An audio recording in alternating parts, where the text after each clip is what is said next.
আজি संध्या 7टारे कई कहउचनी मते दीटा बर आवश्यक एबे दरकार मते एबे देले मु कबाट खोली नहले खोलिया नहीं दशरथ कहले कोन मागु छमाग सत्य कहले दशरथ मागिले कई कोन प्रथम वर हबो रामचंद्र 14 वर्ष वनवास को जीव द्वितीय वर मो पुत्र भरत हेबो राजा कई विचार कले मो निज पुत्र भरत सिना मरी जाऊ मरु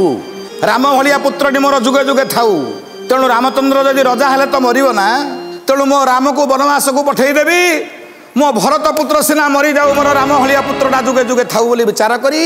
मागिथिले वर पुत्र राम जीव वनवास मो पुत्र भरत हेब राजा कांदू चंती कईके रे अरे राम मोर मुते छाड़ी चली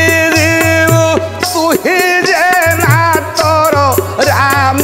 मोर भारत लीला आज